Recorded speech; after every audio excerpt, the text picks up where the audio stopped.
So in today's video, we're going to talk about how to derive the circumference of a circle by using a limit of the n-sided polygon, basically, as I wrote here. So I already drew here, for example, an octagon.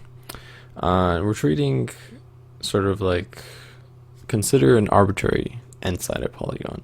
So in this case, this is an 8-sided, so n equals 8 in this case. An octagon is just an example of this. Now, it would have to be equilateral, as well as having the angles subtended between each adjacent side constant. So all these angles here that I show here are constant. And these sides all have the length L. They're the same side. I just denoted it by L. Okay, so now examining at the center point. I draw a line from the center to each vertice. So basically now it's cut up into slices.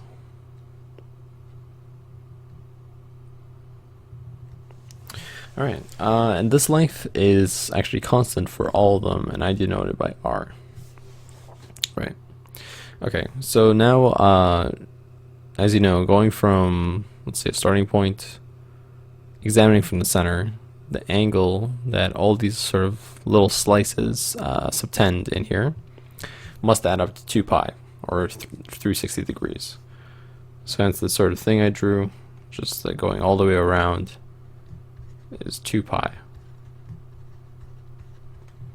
We're going to use the radians, so, it's going to be 2 pi. And now consider one slice. So what is the individual angle that I just drew here that subtends that? Well, that would be, since these are all equal, it will essentially be the total divided by how many there are. So since we're treating this as an n-sided polygon, essentially this little angle, let's call it theta, must equal 2 pi over n, where n is the amount of sides of this polygon.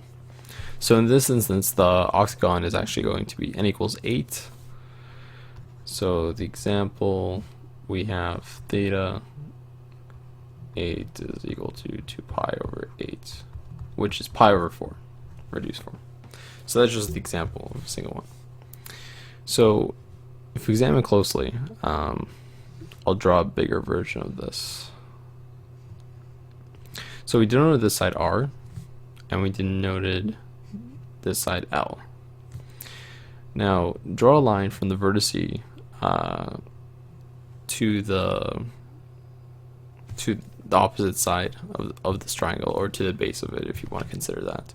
Essentially going perpendicular or normal to this length L to the vertice.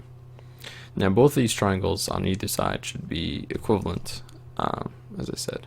This is essentially an isosceles triangle. You have length R here, and L here. Now, we have an angle here then. This will form 90 degrees. And we essentially have a right angle triangle if we're, examining this portion right here. So we call this angle phi. Now, recall that the total is equal to theta, as I said. And I'm going to come back to that in a sec. Now, what we have here is basically, we have phi, it's a right angle triangle, we have this, and we have the opposite. So we could use a trigonometric function to relate this to them. So recall SOHCAHTOA. So in this instance, relative to this angle, we have opposite, and this is actually L over 2. It's half of the total. So these two portions are equivalent. So I'll sort of draw like here. So it's this part that's L over 2. Just to confirm. So we have opposite and we have hypotenuse. So that means we use sine. So sine of phi must be opposite, which is L over 2, over R. And this could be rewritten as L over 2R, basically. Now, phi is actually equal to half of theta.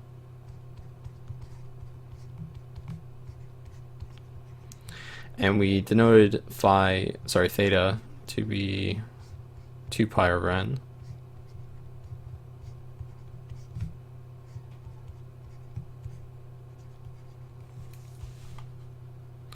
Just gonna move that down.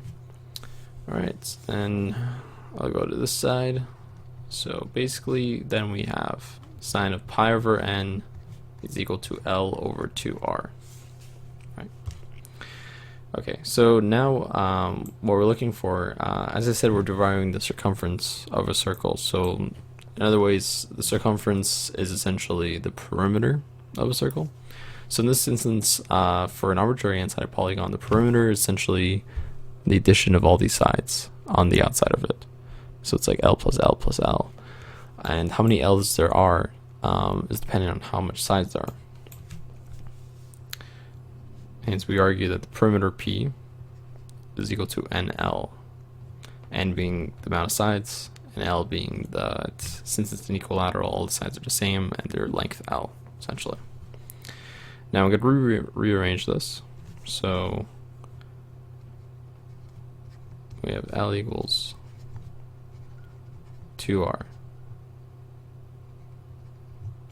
sine pi over n. That's 1 pi. Okay, so now we essentially just plug this in. So we have n 2r sine pi over n. So now we have a perimeter relation. So we could argue that as the amount of sides starts approaching very large numbers, so the angle starts decreasing at the same time the amount of sides starts increasing. So we could see that it sort of begins to smooth out as you approach large numbers, or essentially infinity, as n goes to infinity. So we can examine that result by taking the limit as n approaches infinity to see whether or not the circumference, we get the circumference of a circle, essentially. So so let's see what happens. Okay, I'll say this. C being the circumference, does it equal essentially limit as n approaches infinity for P?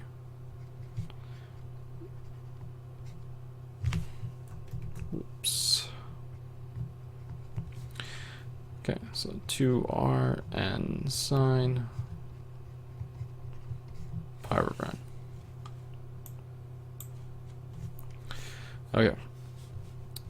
We could bring out the 2r because it is just a constant term we're not concerned with. So then we focus on this limit here. Alright, so right off the bat, I guess you could think of plugging in infinity. So just examining the limit now.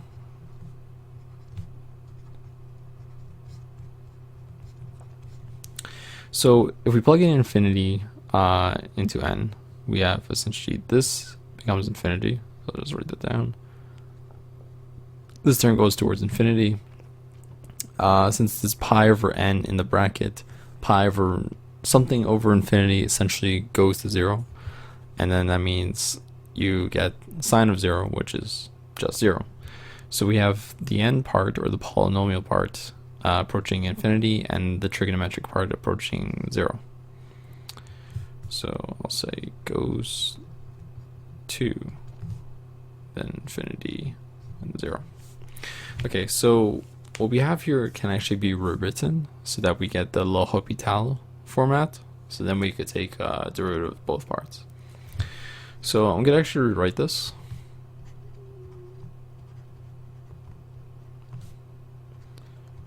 As sine pi over n divided by 1 over n. So as you know, if you're dividing by something, is essentially the same thing or equivalent to multiplying by the flipped or inverse version of that. So if you evaluate this, n just goes back to the top. So this is just another way of writing it. These are just perfectly equivalent. I just rewrote this basically. Okay, so now we're plugging this in. we have this term on the bottom going 1 over n, which is infinity, so 1 over infinity approaches 0. Then you have sine pi over n approaching 0. So essentially this is 0 over 0. Or I should say goes to non-equals 0 over 0. So this is the criteria for using L'Hopital or infinity over infinity. So recall that L'Hopital's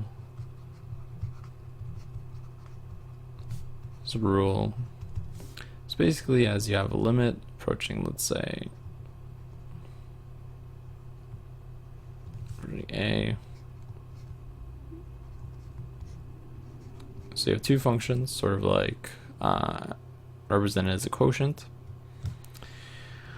That same limit is equal to the f prime. Sorry, it's okay, that's n.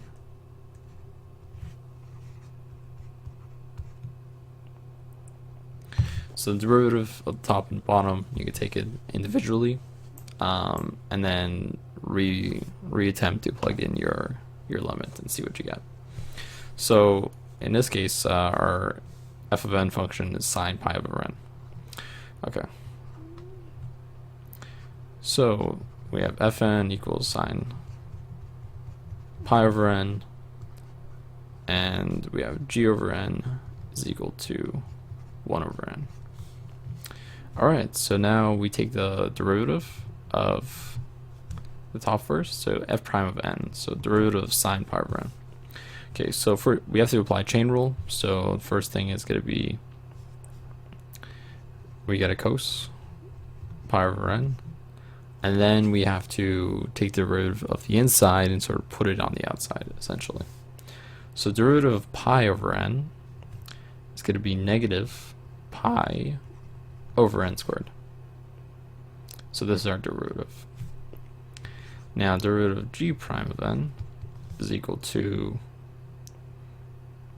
negative 1 over n squared. Alright, so now we essentially rewrite this in.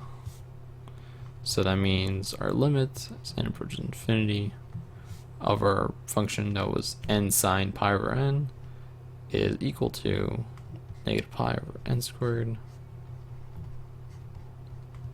cos pi over n. Okay.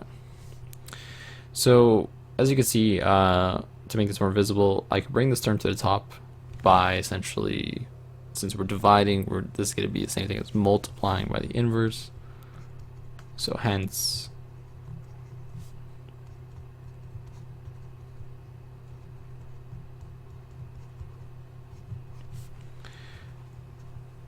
we get that.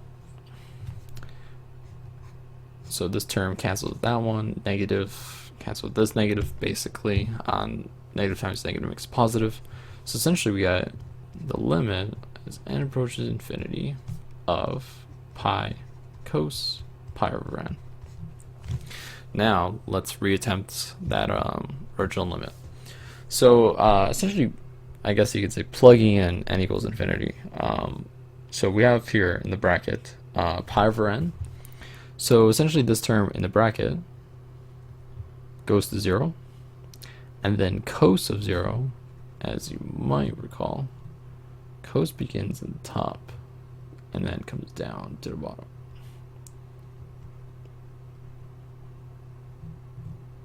So this was for cos. So cos of 0 is 1. So we get our limit as n approaches infinity to equal pi. It's very cool. So now recall that we denoted the circumference as this perimeter value. So essentially we had 2r pi, or the more familiar form, even though they're equivalent, is 2 pi r. And that is the circumference of a circle.